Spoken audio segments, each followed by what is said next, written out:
আসসালামু আলাইকুম, আমি জুবায়ের। আজকে টিউটোরিয়ালে আপনাদের যেটা দেখাবো সেটা হচ্ছে কিভাবে আমরা অ্যাবস্ট্রাক্ট ক্লাসটা ইউজ করব সেটা। আর অ্যাবস্ট্রাক্ট ক্লাস আমরা কেন ইউজ করব সেটা বুঝতে পারবো।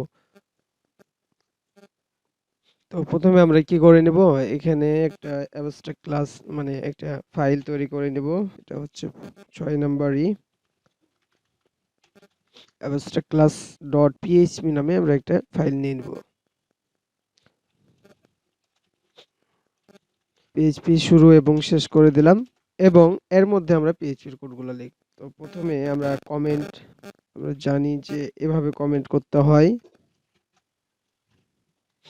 তো কিভাবে করতে হয়, ডবল স্ল্যাশ দিলাম এবং মধ্যখানে ডবল স্টার দিলে এটা মাল্টিপল কমেন্ট হিসাবে ইয়ে হবে। আমরা এখানে কি করব, এইটুকু শর্ত আমরাকে মানতে হবে অ্যাবস্ট্রাক্ট ক্লাসের জন্য, ঠিক আছে? তো প্রথমে হচ্ছে কি, আমরা লোকাল হোস্টটা একটু করে নিই। তারপর এখানে অ্যাবস্ট্রাক্ট ক্লাসে যদি আমরা ক্লিক দিই তাহলে এরকম দেখাবে, ঠিক আছে? তো প্রথমে বলি যে অ্যাবস্ট্রাক্ট ক্লাসটা প্রথমে কি করতে হবে। An abstract class is a class that contain at least one abstract method and can't create object, ঠিক আছে? একটা abstract মেথড রাখতে হবে কম করে হলো। আর হচ্ছে কি, একে অবজেক্ট করা যাবে না, অবজেক্ট তৈরি করতে পারি না এমনি ক্লাসের, সেরকম ভাবে এটাকে অবজেক্ট তৈরি করতে পারবো না। তাহলে অ্যাবস্ট্রাক্ট ক্লাসটা আমরা লেখার চেষ্টা করি।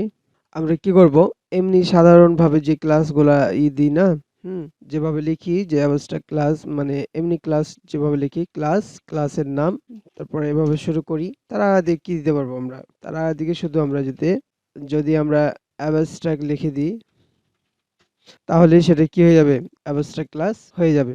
এখন কি বলেছি যে এটার একটা মেথড থাকা লাগবে, আর এটাকে কি করা যাবে না, অবজেক্ট তৈরি করা যাবে না, তাই না? তাহলে এটা যদি অবজেক্ট তৈরি করা না যায় তাহলে অ্যাবস্ট্রাক্ট ক্লাসের অবজেক্ট না তৈরি করা গেলে কিভাবে বুঝতে পারবো অবজেক্ট তৈরি করা যাচ্ছে কিনা? তো প্রথমে আমরা কি করতে পারি, একটা মেথড নিয়ে নিতে পারি। তো কি করলাম, একটা প্রপার্টি নিলাম, তার নাম হচ্ছে অ্যাবস্ট্রাক্ট ক্লাস, এবং ফাংশনের মধ্যে আমি অ্যাবস্ট্রাক্ট ক্লাস প্যারেন্ট ক্লাস লিখে দিলাম, ঠিক আছে? তো এটাকে যদি আমরা কি করি, একটা অবজেক্ট তৈরি করার চেষ্টা করি, তাহলে কি হবে, দেখেন এরকম ধরনের একটা can't instance abstract class. Instant বলতে কি বলবে, ইনস্ট্যান্ট বলতে আমরা কি বলবো, এই অবজেক্ট তৈরি করতে পারবো না সেটাকে বোঝাচ্ছে, ঠিক আছে? তাহলে এটা বোঝাচ্ছে, তাহলে আমরা অবজেক্ট তৈরি করতে পারছি না।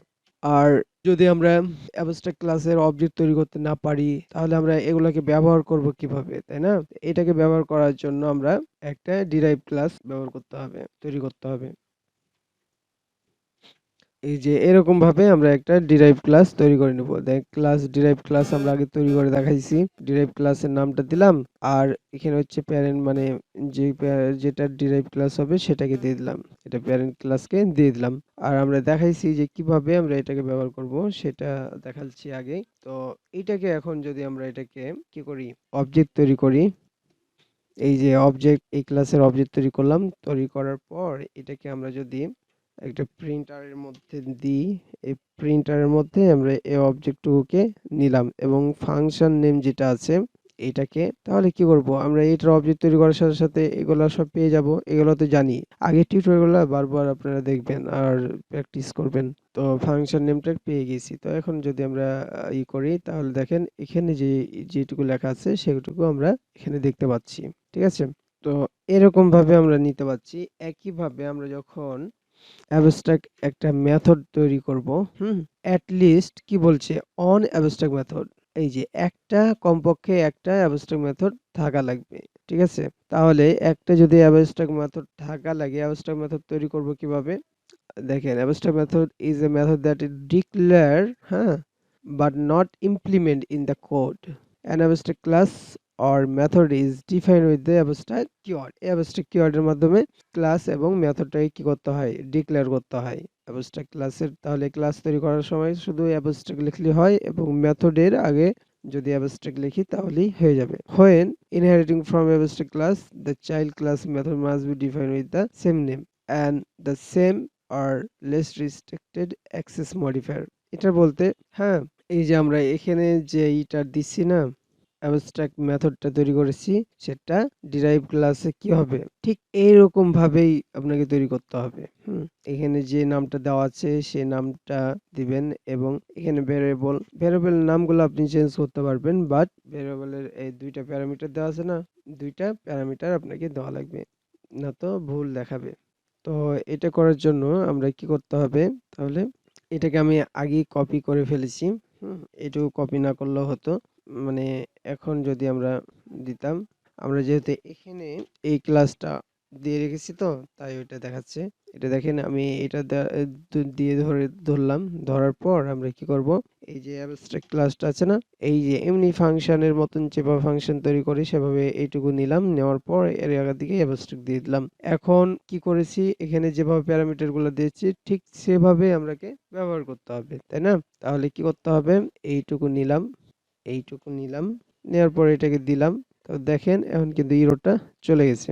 আর এখানে এই যে যেভাবে আমরা ফাংশন তৈরি করি এখানে ইমপ্লিমেন্টটা এখানে করতে হবে। এখানে ফাংশনটা দিয়ে দিলাম যে এইরকম ভাবে আপনাকে ২ টা প্যারামিটার দেওয়া লাগবে এবং কি করা লাগবে? ইমপ্লিমেন্ট করা লাগবে এইটুকু।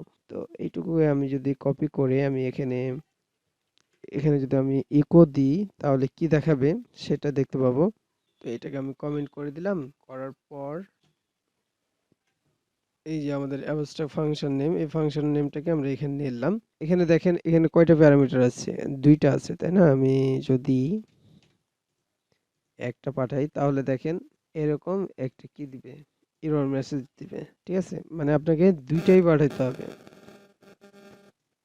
ঠিক আছে? ২ টা পাঠালেন আপনি কয়টা প্রিন্ট করবেন না করবেন ওটা আপনার ব্যাপার। কিন্তু আপনাকে ভ্যালু ২ টা পাঠাতে হবে। আ আর আমরা যদি এখানে প্যারামিটারে একটা প্যারামিটার দিই আর এখানে দেখেন ২ টা দিয়েছি। ঠিক আছে? তাহলেও ভুল দেখাবে। এই যে। অথবা আমরা এখানে ২ টা দিয়েছি আর এখানে কি করলাম?